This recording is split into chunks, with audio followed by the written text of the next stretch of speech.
those high souls to bring into the real practicality of life how to live spiritually.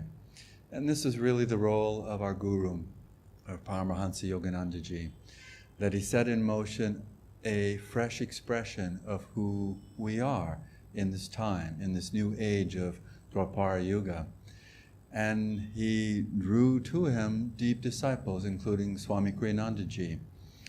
And Swami Kriyananda's role was really to see how this could be an expression of spirituality that meaningful in different ways than had been expressed just with religion as spirituality. But spirituality in East and West, how does that come into manifestation? And Swami Kriyananda really saw this progressive step of Ananda being something that could be that means of changing people's lives. From the very beginning, Swamiji expressed in music the teachings in a very potent way, and we've all experienced that at Ananda, the different songs that he created for us.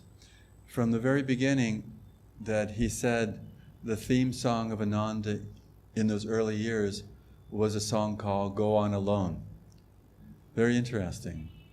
Once the road is known, go on alone, go on alone. Very interesting as a theme song for spiritual community, living a life with others and sharing that experience. And then 20 years later, or actually in 1988, not quite 20 years, that he wrote another song that he said was also a theme song for Ananda, Many Hands Make a Miracle. And it's very interesting to see those two emphases of spirituality, that this is a path of self-realization. It's not a path of group realization. It's interesting that it's because each of us as a soul is reclaiming our heritage of our oneness in God. Master said that a simplified definition of self-realization would be that it is the knowing of that deep experience that we are in that omnipresence of God, that's who we are. And we need to improve our knowing of it, but it's that experience that each one of us individually is coming to. It isn't as if it's for a chosen few, but it's really for each person that opens up to that experience. But the challenge of doing that only on our own is that unless we've got very, very, very good karma from past lives that we're closer to that direct experience, that Maya, as I said, can easily blow in and take all these neat piles of paper and make them go all over. And that's what is in life, is that we feel that we've done everything, lined everything up and chosen the right things, and suddenly this happens. And ultimately, the inevitable consequence of living in a physical world is that we have to leave this world. We will die. And so it's not set up for us to really work it out on its level.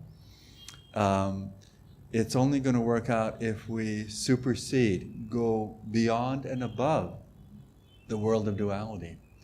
Because in the midst of duality has the dice loaded, as we know from the Mahabharata, from Yudhishthira gambling, against Uncle Shakuni in the story of the Mahabharata, that the dice are loaded. So there's no way Yudhishthira can win. And he loses and loses and loses. And the story is an allegory for all of us, is that duality will always find its way to trick us, to fool us. And so the idea of many hands make a miracle, the emphasis that Swamiji brought to that expression through music, was that when we have others like-minded around us, it creates many more possibilities than we could do on our own. And this is really the description of satsang. That satsang is really, truly the word means sat and sangha. Sangha is that community, that fellowship, and Sat is truth or the divine. It's God. And so satsang actually really means that community, that fellowship with the divine. But when we place that in practice in our lives, it's actually understood and experienced as that community of fellowship with God, with other truth seekers. And then it becomes real to us, because otherwise it's just an ideal sitting there. But Swamiji had the clarity from Master of this idea of bringing satsang much more powerfully into the experience of individuals, so that the energy, the magnetism, that experience that people could have was much different than we could do it on our own. Swamiji was always quoting that story that Master quoted about the father with I believe it was 9 sons, and he said, I want to teach you all a lesson. And he had them each take a stick, one stick, and he said, okay, now try to break it. And they all broke the stick easily. But he said, okay, now bring 9 more sticks and bring them all together and then try to break them. And none of the sons could break that bundle of 9 sticks. And that's really what Swamiji really saw in terms of Master's vision of bringing community and satsang together. That it became enlivened by our connectedness together. That was a living, vibrant experience. It wasn't just strands going this way and that way, but it was brought together, not from dogma, not from imposition, which can easily happen in groups of people, that we can impose structure, rules, but that's not what Master had in mind, and it wasn't how Swami brought that vision into action. It was always, as he said, he brought the principle, highly emphasized that people are more important than things. That's a very tricky statement, because you can misread and misunderstand what that means, because of the filter of who we are from ego can misunderstand what that means. It isn't as if each person should act in the way they should act from their ego. It's that every individual should be supported in their true experience rather than the impression of experience. That's a subtle difference, isn't it? That the impression of an experience can be filtered in different ways. But the truth of that experience is what really is there at the heart of it. And so Swamiji, in bringing Ananda to existence, had very powerful visions of, not so much visions, but ideas that he felt that Master really would want to have manifest. But he didn't adhere to the ideas as something everyone should fit into. It was like he created the possibilities and said, let us move together in this direction. And so we have many types of community now for Ananda. Ananda Village is probably the most fully expressed way of having that community. It has many acres of land. We have many homes. We have many people. We have different departments. We have everything from our schools to businesses to a retreat center to our outreach. It has everything for Ananda. But it still doesn't encompass what Ananda is. Those are just expressions of what Ananda is. Ananda at the heart is bliss. It is the experience that we have of being devotee. And so all these things become the way that we can give the emphasis that people, each individual, is important, because each soul has as its destiny to come back to its oneness in God. It isn't its destiny to remain in duality, away from God. It may always play in duality. Even the masters as avatars come and play in duality. But it is this duality is no longer the deciding, determining factor of what the experience is. And we rise above that. And so Swamiji always brought us to the point of encouraging that we raise our energy. That not only when we talk about in the chakras and the astral spine, but in every part of our lives, that we raise our energy above the pole of duality. You know, we've invested a tremendous amount of energy into our karma. It is sitting there to pull us back into delusion.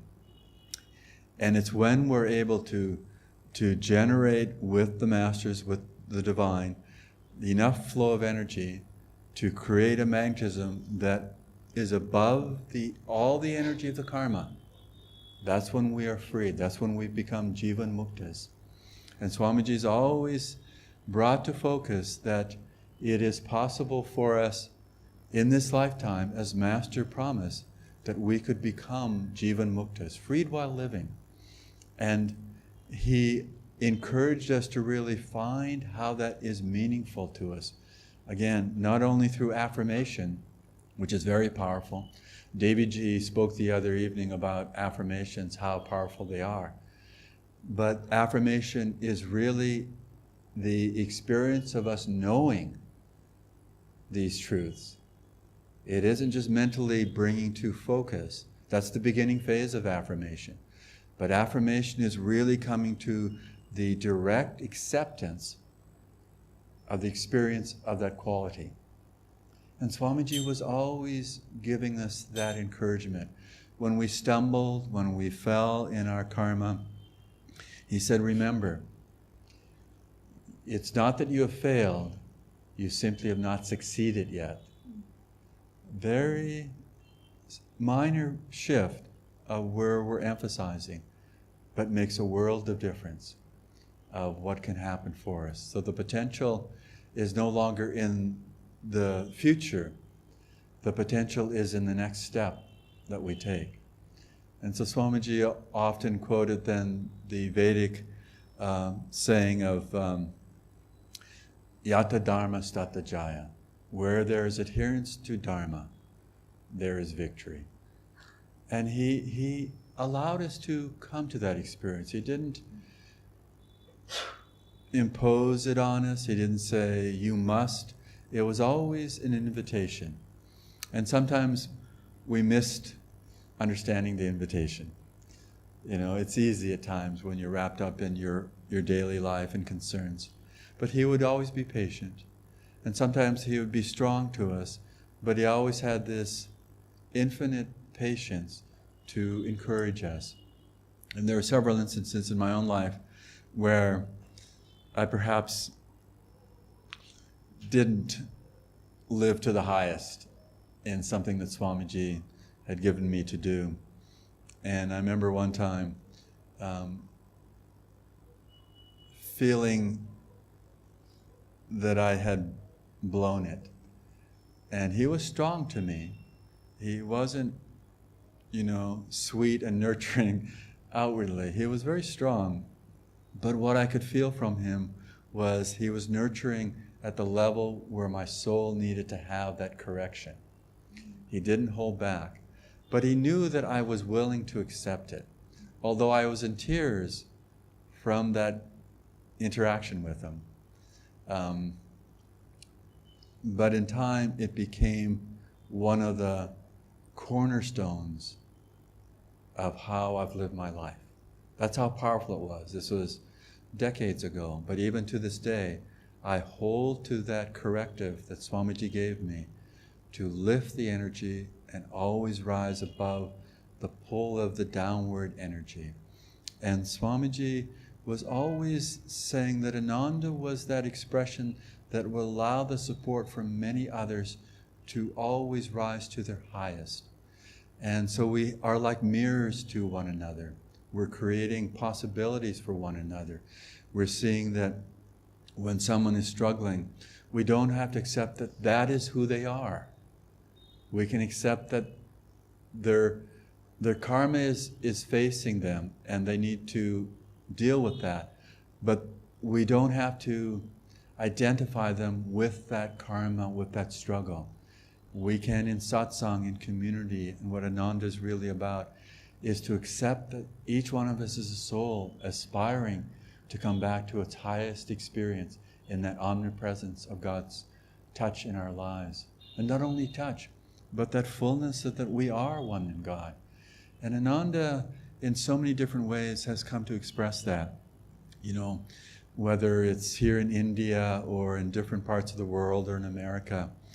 I think so many of us that travel, and some of you have traveled to different Ananda experiences, you just feel it's the same. Here there are different expressions that India has a richness of, and in America, we don't necessarily have those rich, deep traditions, but it doesn't matter. You can feel Ananda as Ananda, bliss. Wherever that touch of Master through Swamiji is, it's alive. It's not something that we're decorating the world with. We're going to the center of the experience of the world. And that centeredness gives the full blossoming effect of the seeds of divine touch in people's lives. So for each of us, it's not that Ananda is static. Okay, now this is what Ananda is. Ananda should never be that. It should be always expanding, opening, creative for each individual. And then the whole will feel that experience. Whether we do this or that as the expression, that is only the means for us to, one, work out our karma, and two, to encourage and to give access to many others to be touched by what Ananda is. So that spiritual journey is very important for all of us to be instruments of this blessing to others. Namaste. I will add a little to that. I like this topic. So, building Ananda, a spiritual journey. And because that's actually what it is. And what Pranaba was saying, yes, all very true.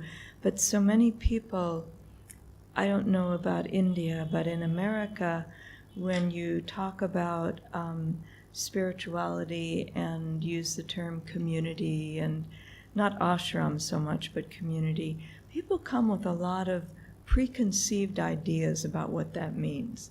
And really, at the heart of any expression of spiritual community has to be a path that is moving toward the divine, toward our oneness as a soul in God.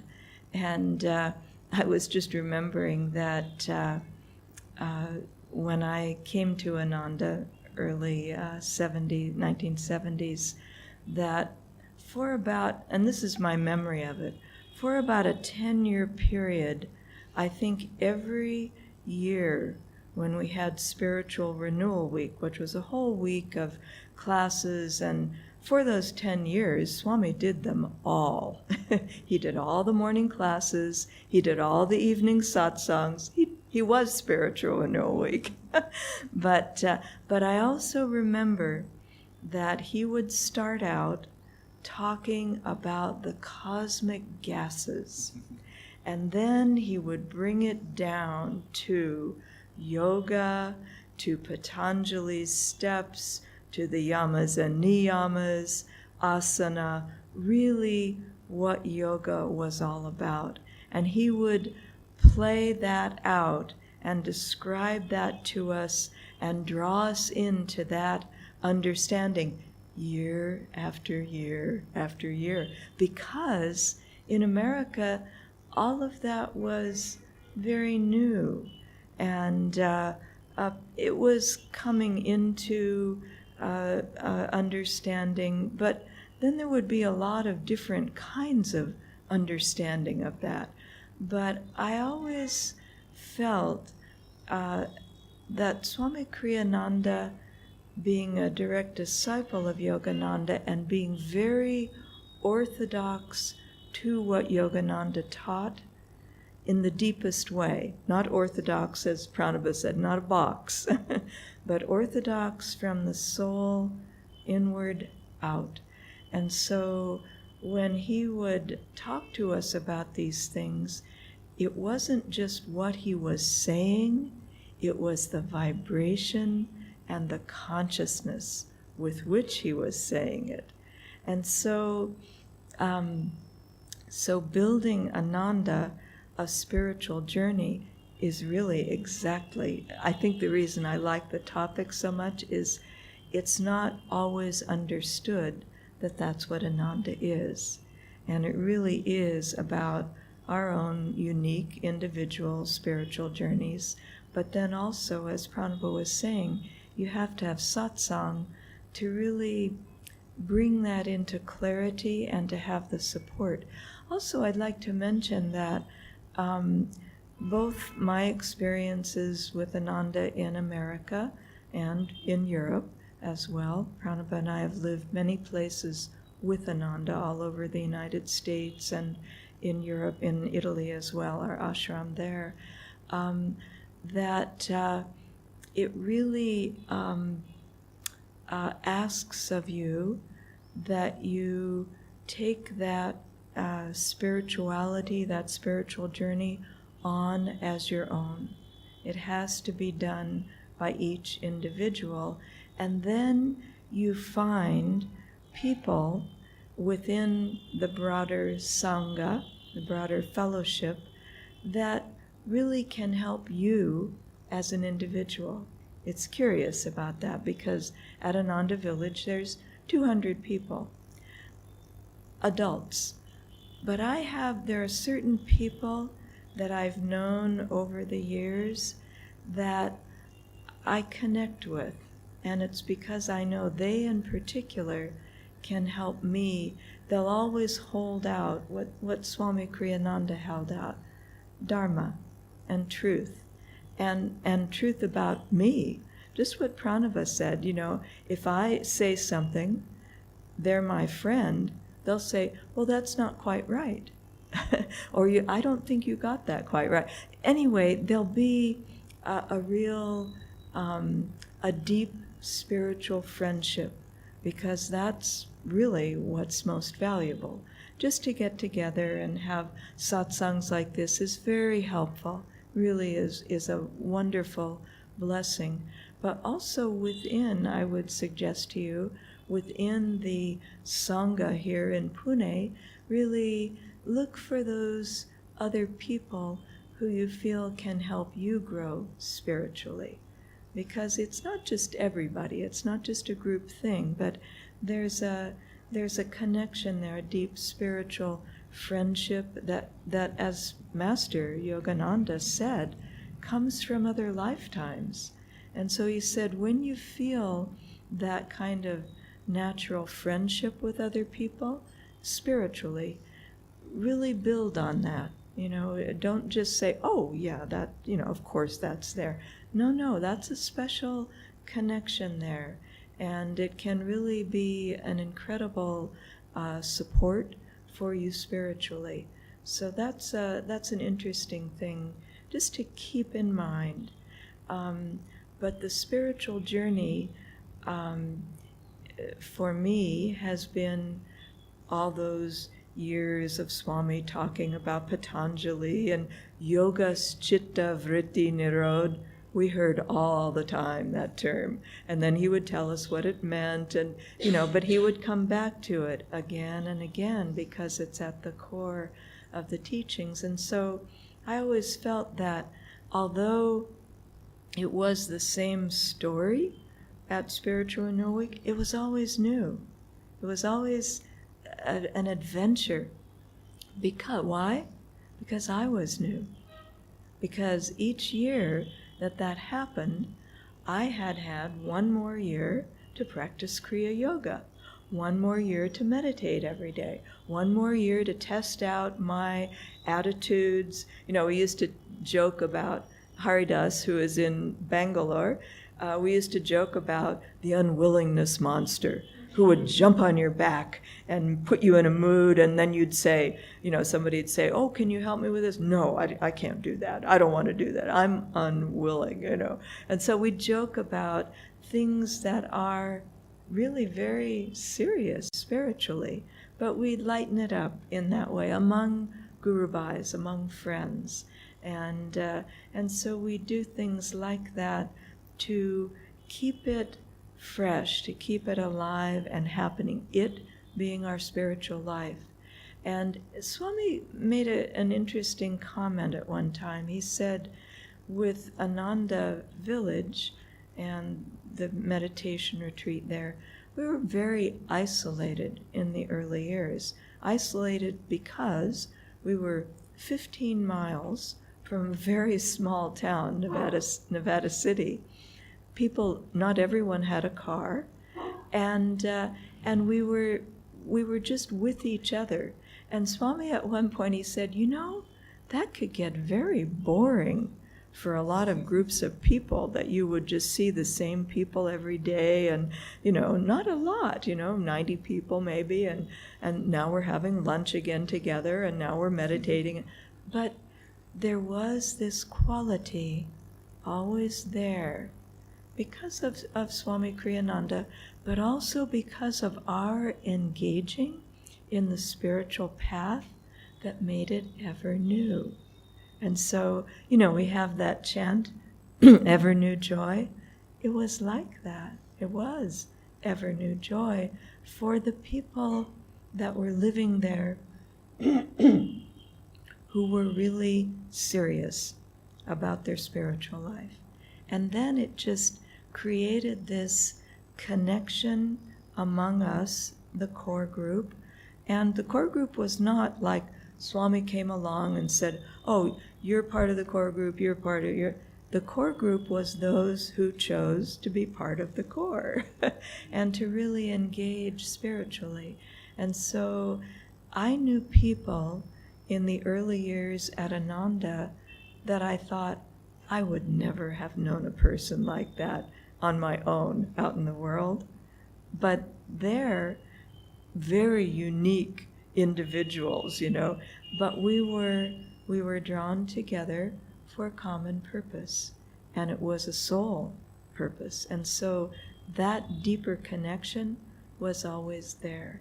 So it's just very interesting. And you here in Pune, you have a community, and it's very nice. We've been here for a week, and someone earlier today, Prisha, was asking, so is there anything about here in Pune that reminds you of the early days of Ananda? And I said, yes, absolutely. You have a community. And that community is around this center. It's around your office and the meals that you're serving and meals that you have together. It's around people starting to be able to live in proximity to each other. We chose to not stay at the Marriott. We stayed there the first night we were there, but it's too far away. And we were coming to see our work in India. And so we wanted to live in the neighborhood so that we could walk and see people and just really connect in that deeper way and feel the energy here, which we've done. And so that, to me, is what building Ananda is all about. And it's happening right here and now for you all. So don't think, these people. Yes, we have something to offer. We were with Swami Kriyananda for a long time, and we were able to help in the building of Ananda and all of that. It took everybody to do it. But that's happening right here for you all. And it takes everybody to do it. So you have people here who, like Jaya, was already at Ananda when I came, and he has a lot to offer, but he is not Ananda Pune. He's a person who can help you all, and you all, as you engage in that, really are building Ananda, a spiritual journey here in Pune. So it's ever new, as Pranaba was saying. It's really wonderful that way, because the spiritual life, as you engage in it, it's ever new. And you know, when I was kidding about the unwillingness monster, well, the curious thing is that, and learning the teachings, is that your spiritual life doesn't proceed like this. It proceeds cyclically. It proceeds in a cycle. And so in that cycle, you have a year of learning the teachings and practicing them, and you come back around again to hearing about the teachings of Patanjali and yoga and all that, you hear it differently the next time around. And you relate differently to people because those moods, that unwillingness, it may still be there, but it doesn't have as much of a grip on you because you see it for what it is. You can laugh about it because of your spiritual life. And so that to me is really the wonderful, real spiritual adventure that we all share together. As I said, we've lived all over the U.S., United States with Ananda, helped to start many of our centers and communities there, and in Europe as well. When we came back from Ananda Assisi, we lived there many years ago, and when we came back to the village, someone said, "Oh, don't you miss it?" And I said, "No, I really don't miss it at all, because I just feel like I now have a bigger neighborhood. You know, it's not just the United States. I learned Italian, and we could relate over there, and it was wonderful. But we went back a few years ago and to see Ananda Assisi, because like here, we hadn't been there in a long time, and we have friends there, and so it was easy, instant connection again. And so when we're sharing this spiritual life, you'll find that happens more and more, and it's a great joy, not only as a group, but in you, each individual, ever new joy.